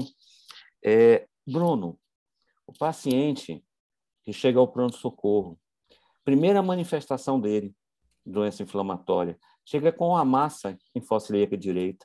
O nosso colega cirurgião, que está ali no plantão, vai operar uma massa como um apendicite. Chega lá, dentro da cavidade, e tem aquela massa inflamatória em fossa ilíaca direita. O que a gente pode aconselhar para esse colega que está ali naquele momento sofrido de um plantão, recebendo um paciente como esse? Eu deixaria essas duas perguntas para debate e comentários da doutora Renata e do doutor Bruno. Obrigado, Marcos. Acho que eu vou começar, viu, Bruno? Né? Assim, eu acho que também assim, a apresentação ela é muito representativa realmente, João, do que seria o mundo ideal, né? E a gente, infelizmente, no contexto da retocolite aguda grave, que não é incomum, eu acho que cada um aqui já deve ter tido alguma experiência, né, com esse tipo de paciente, e infelizmente a gente lida com situações não ideais, desde o diagnóstico, realmente de colegas de porta que às vezes não sabem diagnosticar, e que eu acho que talvez essa conscientização do mês Maio Roxo ela possa também servir de educação permanente para generalistas, né, de pronto-socorro para alguns temas específicos como esse. Então, esse eu acho que é um primeiro entrave. O segundo entrave, eu acho que realmente é de arsenal terapêutico, medicamentoso, eu acho que não precisa ir muito longe para interior. Eu acho que até em capitais a gente tem até certo ponto corticoterapia, mas a gente tem muita dificuldade também, não só da ciclosporina, mas às vezes de adquirir com celeridade terapia de resgate. E aí eu acho que, infelizmente, é o que você citou, né, de pacientes que, às vezes, quando muito em corticoterapia, a gente viu que é um percentual que não é pequeno de não resposta, que acabam indo para a colectomia. Né? Eu não vou entrar muito na questão cirúrgica, porque eu acho assim, esse é um paciente que a gente imunossuprime a todo momento. Então, assim, falar, fiz corticoide, vai no pior cenário para o Bruno. Né? Eu acho que ele está num pior cenário a todo momento. A gente está lutando contra o pior cenário. Mas que se ele vá para a colectomia, ele vá para um primeiro momento muito breve, né? Para realmente evitar complicações pós-operatórias. E também, ainda em arsenal medicamentoso, a gente lida com muitas dificuldades também no que eu falei dos arsenais de exames. Né? Porque o mundo ideal é também a gente pedir coprocultura, pesquisa para toxina para Clostridium, E isso no cenário público, infelizmente, isso é praticamente impossível. Então, o que eu falei até de antibiótico terapia, né, que os estudos não mostram benefício, eu ainda acredito que a gente use muito, porque a gente não tem como pesquisar. Então, empiricamente, se a gente está usando um cipro, a gente está tratando colites infecciosas comuns por germes invasivos. Se a gente está usando ali um metronidazol, inicialmente pensando, embora, né, hoje os guidelines tenham mostrado, né, um benefício de vanco, né, como terapia de primeira linha, mas a gente ainda usando muito metronidazol, porque é barato, é de mais fácil acesso, pensando em tratar também, né, um contexto aí de uma colite pseudomembranosa. Então, acho que a gente ainda usa muitas coisas por falta também, né, do cenário ideal, né, coisas que no cenário privado ainda a gente consegue com mais facilidade. Mas eu acho que até chamar o Bruno nesse cenário, João, assim, é importante desde o diagnóstico, porque essa decisão muito precisa que você falou, né, de condução cirúrgica, até para entregar para o Bruno, né, o paciente numa situação menos desfavorável, o ideal seria, né, esse envolvimento, né, entre a clínica cirúrgica, desde o diagnóstico até a reavaliação, né, de resposta à corticoterapia, depois se precisar de terapia de resgate, enfim, né, mas assim, são muitos realmente entraves. Eu acho que a palestra, ela serviu, não é muito para talvez a gente focar em doses, mas assim, para alertar, né, porque às vezes também até os gastroenterologistas têm muita dificuldade, e às vezes quando eles são chamados pelos clínicos, né, às vezes até talvez em tempo hábil, a gente tem que oferecer, né, uma condução melhor dos pacientes. Algumas coisas ainda ficam muito aquém. Mas Bruno quer complementar? Tá? Bruno quer complementar? João, obrigado pela pergunta. Vou complementar também dizendo que eu acho que o Distrito Federal ele trilha um caminho muito promissor em formação de centros de referência, né? Então, acho que essa situação de ter um paciente desassistido de equipes especializadas é uma situação que vai se tornando cada vez mais rara no nosso contexto. Mas, obviamente, que o nosso país ele tem dimensões continentais e as realidades são as mais diversas possíveis. E estou no pronto-socorro, achei que era um apendicite, abri a barriga, chego lá, opa, é o ilho que está inflamado, não tem nada de apendicite. O que a gente precisa fazer? A gente precisa fechar a barriga, né? Fechar a barriga e encaminhar para um centro de referência, né? É um erro nesse contexto fazer uma apendicectomia de passagem, vamos dizer assim, né? Porque a gente sabe que esses pacientes eles vão fistulizar em uma porcentagem astronômica. Então, acho que é um apendicite, abrir a barriga, não é, se o paciente não está asséptico, se não tem perfuração livre para cavidade, fecho e encaminho para o centro de referência, né? Agora, se eu tenho uma perfuração livre para cavidade, prossigo com a operação, se for um paciente em um contexto ruim, ileostomia de proteção ou um estômago em dupla boca. Eu penso dessa maneira, não sei se o senhor concorda comigo, mas acho que seria o mais adequado. Eu fiz uma anotação sobre exatamente esse ponto. A minha preocupação na colite aguda grávida é aquele paciente que chega no centro médico que, ou por falta de pessoas experientes em doença inflamatória intestinal, ou por falta de medicação, de agilidade, imagina o que é conseguir ampola de infliximab num centro, seja privado ou público, em que as pessoas não entendem muito bem desse manejo desse paciente. Então, isso sempre é uma preocupação para a gente, para esses pacientes com colite aguda grave ou outras complicações cirúrgicas. Eu tenho uma pergunta do chat, eu só gostaria de pedir para os colegas responderem de forma breve, por conta do adiantar da hora. Nutrição parenteral total ou dieta interal no resgate nutricional pré-operatório? Qualquer um pode ficar à vontade. Lucas, obrigado pela pergunta. Funciona da seguinte maneira: a interal, sempre que possível, é a predileção, tá? O que acontece é que muitas vezes a gente pode estar diante de pacientes que têm estenoses, que têm fístulas, e em que o aproveitamento da dieta interal ele vai ser ruim. Então, a complementação com a dieta parenteral, ela acaba sendo importante. né? A gente tem uma diferença também de tempo de recuperação. A gente sabe que a enteral, a gente pode demorar um pouquinho mais a conseguir uma condição melhor para o paciente ser submetido à operação, mas é uma via mais fisiológica. Então, sempre que possível, eu entendo que a dieta enteral é a preferida.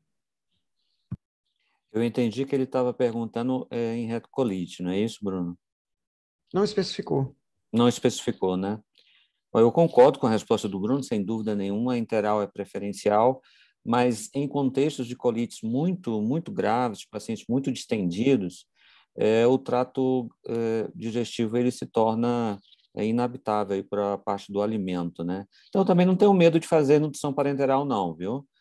Uma nutrição parenteral total de curta duração, enquanto o paciente melhora, tem sim o seu papel destacado aí na recuperação nutricional. O que você não pode é não fazer nada, né? Então, você tem de instituir uma taxa metabólica basal importante, já que esse paciente está muito inflamado, seja com a enteral, caso possível, seja com a parenteral, se não for possível.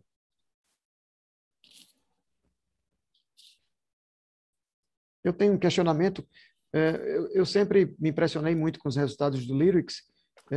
Algumas pessoas até já achavam que iria ter resultados semelhantes. Eu gostaria de perguntar a vocês o que vocês acham disso na prática, porque a medicina tende a ser muito conservadora e os clínicos, de modo geral, né, eles não indicariam a cirurgia no paciente não cirúrgico, entre aspas, né, não complicado. Queria ouvir a opinião de vocês. Marco, essa pergunta é muito boa, né? Ela é muito boa porque o Lyric ele é citado em todos os congressos e é um ponto aí onde o gastroenterologista acredita muito na medicação, o cirurgião fica naquela situação, mas eu vou te dar um dado para um pré-print aqui que eu tenho. Nós vamos publicar esse artigo agora, no máximo aí no mês que vem, da nossa coorte no hospital de base, de 101 pacientes, eu tive 55,4% de pacientes operados. Então, vejam que mais da metade dos pacientes com doença de Crohn que estão em acompanhamento no hospital de base hoje já tiveram algum tipo de procedimento cirúrgico.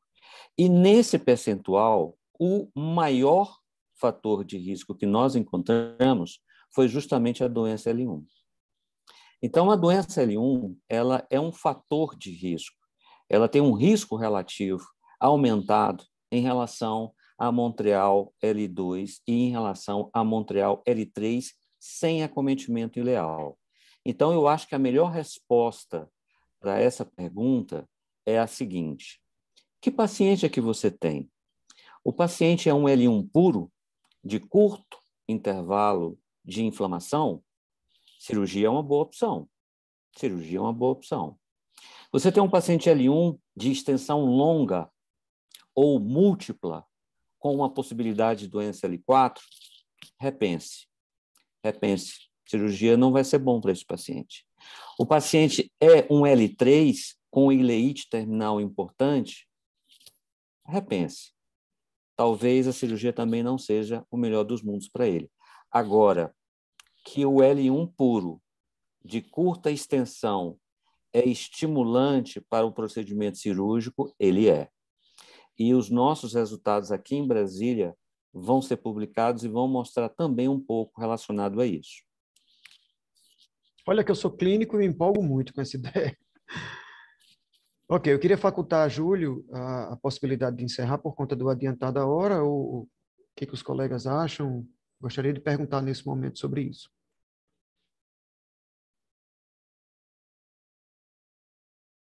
Júlio? Alô, câmbio? Oi, Marco. Eu acho que se o pessoal quiser continuar, não vejo problema nenhum. Juliana? Se os debatedores tiverem algumas questões ainda que queiram colocar, né? Ou os palestrantes também, se quiserem discutir mais alguma coisa. Eu continuaria aqui até meia-noite, viu? Não há nenhum problema, não. Tem um monte de coisa aqui para a doutora Luciana, então, mas realmente o tempo é uma coisa que eu estou à disposição de vocês, viu, Juliana? Pode ficar à vontade. Ô, Marco, só complementando aí essa pergunta, então, que você fez, eu acho que também depende muito da equipe multidisciplinar. Vamos dizer assim, se você tem um proctologista na sua equipe especialista em doença inflamatória intestinal, você vai conseguir pensar muito mais nessa estratégia conjunta Sim. de até indicar uma cirurgia. Mas os colegas que acabam não tendo, de repente, para quem referenciar, eles vão ser mais conservadores clinicamente. Mas eu acho muito interessante também, como clínica, esse resultado do Lyrics eu também sou só clínica, endoscopista, gastroenterologista, e eu acho que a gente tem que cada vez pensar mais, enquanto clínico, o momento certo da terapia adequada. Seja ela a gente evoluir rápido para uma terapia biológica, que às vezes há uma demora muito grande em relação ao tratamento mais conservador, o tratamento mais oral, ou o tratamento cirúrgico também.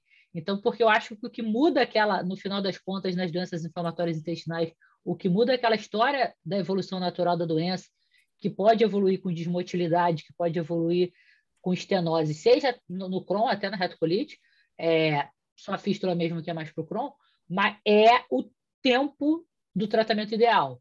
Então, talvez realmente, se você tiver alguém na sua equipe com experiência e se você convencer o paciente também, talvez em tempos de pandemia seja mais difícil de convencer de internar e operar, mas fora da pandemia eu acho bem interessante também essa estratégia, como comentada pelo colega, um segmento mais curto ali e não em múltiplas áreas. Eu acho bem interessante essa estratégia também. Eu falo nem só Marco, do ponto de vista econômico, mas também do ponto de vista de resultado.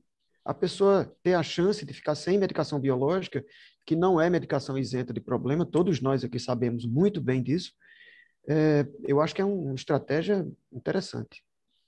Marco, eu queria só comentar que eu acho assim, talvez o ponto crucial nessa decisão seja o compartilhamento com o paciente, né? Sim. Isso, a decisão ela deve ser compartilhada com o paciente. Não se discute qual é a indicação, acho que está bem escrito no Lyric Trial quais os pacientes que se beneficiaram dessa estratégia. Mas eu acho que você precisa sentar com o seu paciente, Claro. explicar para ele que, olha, nesse braço aqui você tem esses prós e esses contras, nesse outro braço você tem isso. Decisão compartilhada, concordo totalmente. Compartilhar contigo essa decisão, porque a gente sabe que não está cristalino ainda, né? Isso não é algo extremamente certo. Pode ser que daqui a um tempo mude, né? Então, a gente precisa ter eu acho, essa abordagem. É muito interessante que tem no próprio site do ECO, tem uma entrevista com o Dr. William Berman, que é um dos participantes desse trabalho, né? E ele fala que eles tinham a impressão de que eles teriam dificuldade em expor isso para os pacientes. E eles perceberam, na verdade, que não, que alguns pacientes até achavam muito bacana a ideia, né? Eles queriam realmente resolver de uma vez, eles não queriam estar usando a terapia biológica por um tempo prolongado. Então, a gente precisa entender o que se passa na cabeça do nosso paciente e compartilhar essa decisão com ele. Bom, já que parece que todo mundo tomou bastante café, deixa eu jogar outra coisa aqui. Tem espaço para bolsa ileal no Crohn? Para todos. Você só pegou as perguntas difíceis, né, Mar? Pesada essa. Olha, essa é muito difícil, né? Muito difícil de responder. Nós não temos experiência lá no serviço em fazer a bolsa ileal em doentes com doença de Crohn. A gente tem a própria dificuldade em relação ao reto, mas o ponto-chave, aí eu posso replicar a pergunta, é o quanto eu tenho de inflamação no reto. Porque um dos pontos principais a respeito da falha, tanto na bolsa quanto nas outras técnicas, é você preservar um órgão que tem processo inflamatório persistente. Então, a existência do processo inflamatório por si só, debelado, não tratado ou intratável, ele impossibilita esse tratamento. Então, isso é uma coisa que tem que estar muito clara. E isso acontece tanto na doença de Crohn como também na retocolite ulcerativa. Eu acho que teve uma apresentação anterior do Bruno, que eu participei, que ele falou muito bem a respeito disso, que a principal causa de ostomias aí definitivas ou dificuldades de reconstrução são as retites persistentes, que não cedem. Nós temos um caso lá na unidade que ela foi operada por um megacolo tóxico, retocolite ulcerativa, não Crohn, mas que nada que a gente faz cicatriza o reto. Ela está satisfeitíssima com a ileostomia dela, mas ela já pensa, será que eu vou reconstruir? Ela é jovem, tem 30 anos. E o reto não cicatriza. Da mesma forma, a gente tem o Crohn no reto de uma forma até mais agressiva, Mar. O Crohn com um reto inflamado em decorrência de múltiplas fístulas, cursando com estenoses regionais, que incapacitam o aparelho esfincteriano de funcionar. Não, claro, Então, num caso assim, sem dúvida. Uma situação como essa é impossível. Então, a chave da sua pergunta é: eu tenho inflamação ou eu não tenho inflamação? E aí eu acho que pode ser decidido em cima dessa resposta. Não sei se o Bruno concorda. Eu iria fazer um comentário, mas Bruno, fica à vontade. Então, Marco, eu entendo como uma situação de exceção também. Eu acho que na nossa casuística lá, talvez os indivíduos que que têm Crohn e estão com a bolsa ileal é porque inicialmente estavam classificados como uma colite não classificada e no acompanhamento a gente descobriu que era Crohn, né? Então, é uma situação ruim também, mas eu entendo que Crohn e bolsa ileal não combinam, né? Então, assim, seria realmente aquela situação de exceção que o Dr. João comentou, de um paciente que tem uma mínima inflamação retal, né?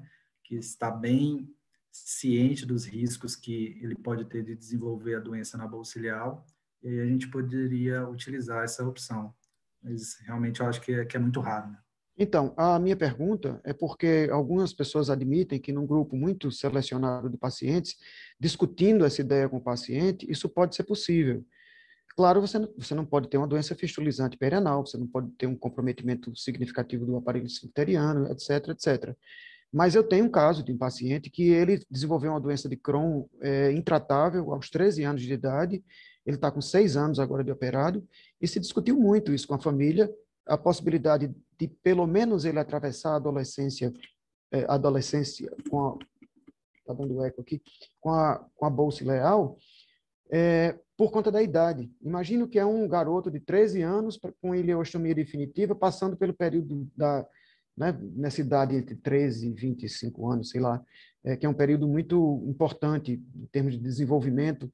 E esse paciente está ótimo. Ele fez uma proctocolectomia total com reconstrução com bolsa ileal, e ele está ótimo. Ele fez um período de bolsite, e não respondeu a anti-TNF durante um certo período, um bolsite de grau moderado, e agora ele está com vedolizumab, eu acho que já há uns 3 anos com vedo, e está ótimo, ele está excelente. Então, assim, estatisticamente a gente sabe que a bolsa ileal ela pode complicar muito mais e evoluir para a cirurgia com necessidade de remoção da bolsa no Crohn. Por isso que se tem essa ideia, realmente, que a gente não deva fazer bolsa ileal no Crohn. Ao contrário da retocolite, que você tem uma evolução, geralmente, em 2/3 dos casos, mais favorável. E no Crohn, se não me falha a memória em termos de estatística, é o contrário. Em 2/3 dos casos, você precisa remover a bolsa. Então, a gente deu a chance, conversando com a família, e deu certo. É só, não é a regra, mas poderia ser a exceção, em alguns casos. Mas aí, Marco, acho que foi muito importante para ele ganhar tempo, né? Exato. Para ele ganhar uma qualidade de vida. Mas a pergunta mais aberta, pensando já no indivíduo mais adulto, eu estou mais aí com os cirurgiões também, que tem que ser essas situações mesmo de exceção, porque aí você pesa, tudo na doença inflamatória e na medicina você tem que pesar o risco e o benefício, e aí o risco é grande de você acabar inflamando novamente e acabar perdendo essa bolsa. Mas para ganhar tempo eu acho bem interessante, porque às vezes a gente pega os pacientes de Crohn são muito jovens, né? Eu vou chamar a doutora Luciana para... Teve um ponto na apresentação dela que eu achei muito interessante.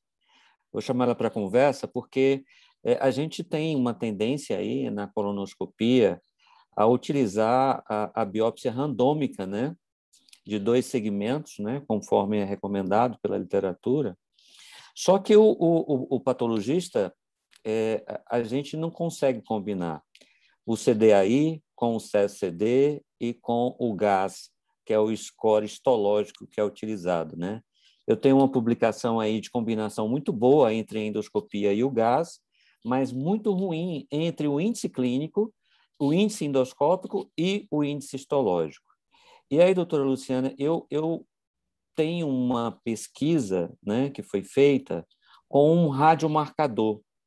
Essa pesquisa também está para publicação breve, e nesse radiomarcador, que é o Galho 67, ele se liga especificamente a locais produtores de atuação neutrofílica, especificamente lactoferrina ou calprotectina. E aí nós teremos, no futuro, uma possibilidade de biópsia guiada para dar um reflexo melhor do que seria índice histológico de cura e do que seria índice de cicatrização de mucosa. Porque o que nós temos hoje? A biópsia não se implantou totalmente no Crohn, porque a gente pode biopsiar errado. Quando a gente faz a biópsia randômica, eu posso pegar áreas normais, totalmente normais, sem atividade. E eu atribuo uma cura de mucosa a um paciente que ainda tem atividade histológica importante. Então, eu gostaria de compartilhar isso com vocês, que em breve também nós vamos estar publicando esse trabalho de biópsia randômica versus biópsia guiada. E aí eu acredito que a gente possa, no futuro, interpretar melhor o que seria a cura histológica, principalmente na doença de Crohn, né? Eu queria saber se você viu alguma coisa a respeito de biópsia guiada, se a ideia lhe parece interessante. Parece. Agora, me explica, como é que é? Você vai fazer radiomarcado? Como é que você vai enxergar isso lá na hora da colonoscopia? Ele me mostra o local, né? Então, eu tenho as áreas quentes, né? Os red spots. Mas você tem que fazer a biópsia junto com um leitor ali Não, ele faz antes, né? E mostra o local mais acometido.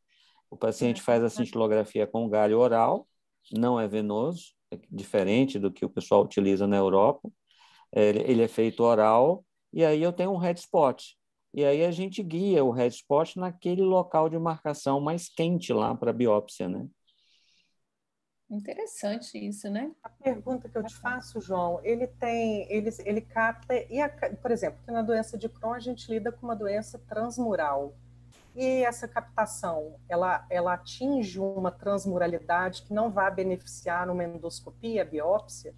Ou a captação é exclusiva de mucosa? Olha, que pergunta excelente, Renata. Veja só, a doença de Crohn transmural, sem repercussão biomolecular de mucosa, é raríssima. O que é que os trabalhos mostram? Mesmo a visão endoscópica normal mostram que se eu tenho um padrão transmural, aquela mucosa tem algum índice de atividade inflamatória. Então, ela captura, sim. Ela captura. E aí é a beleza da parte biomolecular se unindo à parte clínica, né? É um trabalho incipiente ainda. Eu ainda estou com...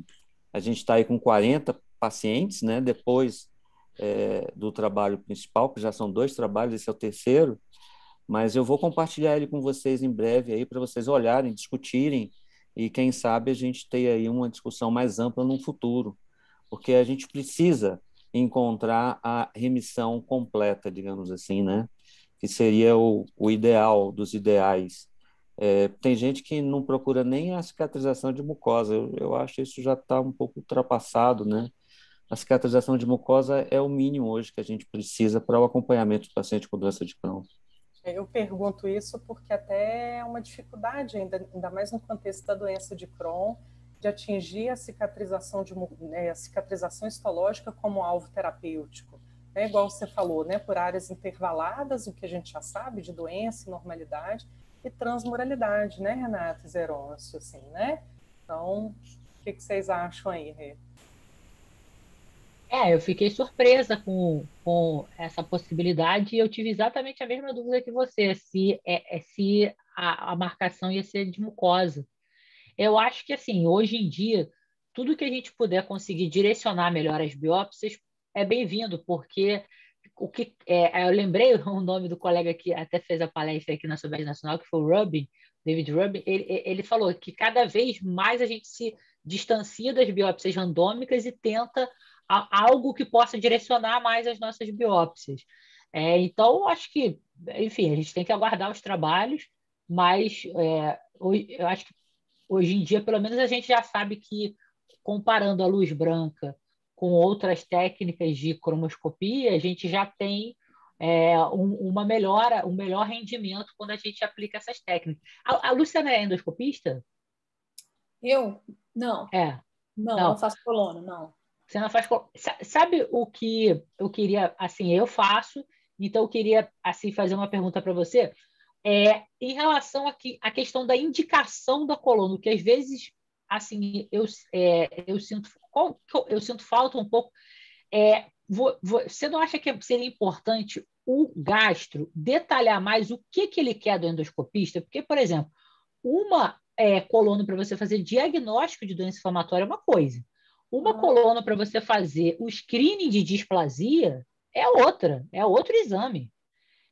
Então, assim, o que você acha do outro lado, né, na parte clínica? Porque às vezes o pessoal bota assim, doença inflamatória intestinal. Não, você tem toda a razão, doutora Renata, né? É importantíssimo, né, ter essa conversa, né, com o endoscopista, né? E o ideal mesmo talvez ser o clínico fazer a colonoscopia ali, olhar, né? Também estar junto, estar participando, né? Acredito isso, né? Mas tem toda a razão, faz toda a diferença, né? E a mesma coisa o endoscopista para o patologista. Às vezes o patologista também fica no escuro. Porque se a gente não descreve ali como a gente viu a colono, fica muito difícil para o patologista fazer qualquer correlação, né? Sim. Alguém quer falar? Renata, eu acho que o que falta, por exemplo, acho que 2 informações importantes que tem que vir no pedido são o seguinte: tempo de doença e extensão da doença quando do diagnóstico, porque isso vai fazer diferença para a vigilância. E isso nunca vem no pedido, na verdade, né? Às vezes o paciente é mal informante, então acho que são 2 dados importantes para virem no pedido, né? Ô, Ju, às vezes não vem no pedido nem se é retocolite ou se é Crohn. Verdade. Mas eu acho que depende de onde o paciente está sendo tratado, doutora Renata, porque se ele está num centro de referência, a gente coloca. Lá no hospital a gente coloca. Não é, gente? Se é rastreamento, vocês que fazem, né? Renata, Ju, que fazem colonoscopia, a gente sempre coloca nos pedidos. Porque eu trabalho em clínica privada, às vezes vem de tudo que é canto. Então, os colegas que trabalham mais com doença inflamatória até colocam. Mas não é todo mundo que coloca. E como foi falado pela Juliana, às vezes o paciente é mal informante, então você não consegue extrair muita coisa dele. Aí fica mais... Mas a anamnese também ali pequena, mas antes da colonoscopia, para mim é fundamental, que é aquilo que vai acabar me guiando o que eu vou fazer no exame. Porque é totalmente distinto. Quando só vem doença inflamatória intestinal, não sei se é diagnóstico, se é acompanhamento, se é estadiamento, se é controle de atividade pós-tratamento. Né? Então fica a dica aí para a gente tentar detalhar um pouco mais, assim como nós, endoscopistas, temos essa obrigação para o patologista. Nem todo mundo tem a possibilidade de ter o Heinrich aí como patologista, que nem vocês têm em Brasília, que é um cara espetacular. Mas, mesmo para os nossos aqui, faz toda a diferença a gente detalhar nosso pedido. Pessoal, já estamos bem adiantados aqui na hora. Eu estou conversando com o Júlio aqui, a gente já decidiu que vai encerrar. Eu gostaria de saber se alguém gostaria de fazer algum comentário final, mas antes disso eu queria agradecer mais uma vez, acho que a reunião foi excelente. Eu queria parabenizar todos os colegas pela discussão, né, por tudo que foi dito aqui. Júlio falou, aprendi bastante, eu falei que aprendi bastante também. Então, agradeço a todos e passo a palavra à Juliana. Cadê a Juliana? Aqui. Para que faça seus comentários. Obrigada, gente. Eu, na verdade, só quero agradecer nominalmente, primeiramente ao Heinrich, que deve estar por aí escondidinho, que é quem cede essa plataforma para a gente sempre, e que faz todo o meio de campo aí da parte técnica, entre outras coisas, né, Heinrich? Deve estar por aí. Então, agradecer primeiramente ao Heinrich e a todos vocês, doutor Marco, pela excelente moderação, a Lu, que é colega nossa, amiga lá de trabalho, foram excelentes as apresentações todas, Renatinha, nossa colega lá nos exames, né, no dia a dia, né? O Bruno, que fiz um convite meio assim, Bruno, e aí, vamos participar? Eu não estou sabendo de nada, né? Foi uma coisa meio truncada que aconteceu aí no meio de campo, mas graças a Deus deu tudo certo. Eu sou muito grata pela participação do Bruno também. A Renata Frois, que é nossa amiga lá do Rio, conheço a Renata já tem um bom tempo, então também é todo mundo no meu circuito, né? Ver que o Brasil é menor do que a gente imagina, né? A gente conhece todo mundo. E o João também está com a gente ali do lado, né? Na Procto ali, a gente tem visto casos juntos, então a gente está em trocado experiências.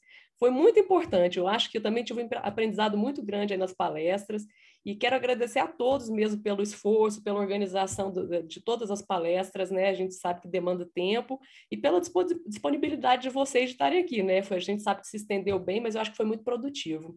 Então, meu muito obrigado para todos vocês mesmo, viu? E é Obrigada. isso. Bem comemorado o Maio Roxo. Parabéns, excelente mesmo. Obrigada, Juliana e Júlio, pelo convite aqui da Carioca. Que já morou em Brasília. Boa noite, Boa gente. noite, Eu posso dar uma então, palavrinha? Ai, Machadinho!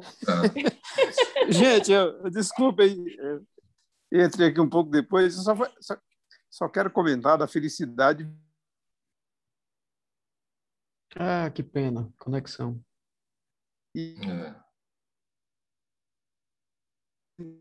Doutor Machado? Doutor Machado, perdemos a conexão. Travou, Machado.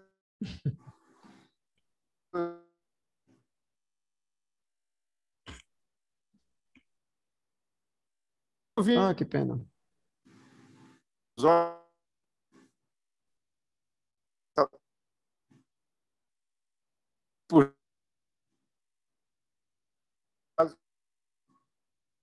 Ele está falando e está falhando, né? Eu não tenho o número dele, senão eu ligava. Né? Não, mas para manifestar.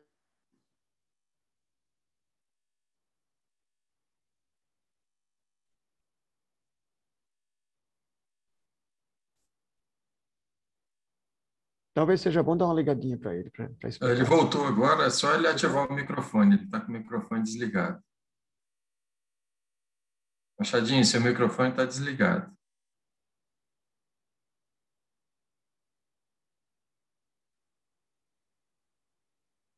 Liguei agora. Tá bom. Gente, era só isso. Muita felicidade aí vocês. Júlio e Juliana, a dupla aí de Goiânia, né? Que estão conduzindo muito bem as duas sociedades nossas aqui, né? E a coisa melhor que tem mundo de medicina é reunião clínica, certo? O que atrapalha a medicina é o doente, né? Se for só para a gente conversar, era bom demais, né?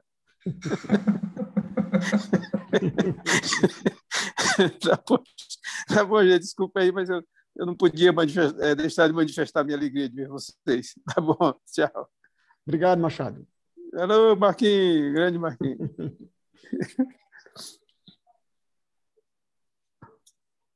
Obrigada, Machadinho. Valeu, Juliana. Boa noite, então, gente. Boa noite a todos. Boa noite. Boa noite, muito obrigado. Obrigada. Boa noite a todos.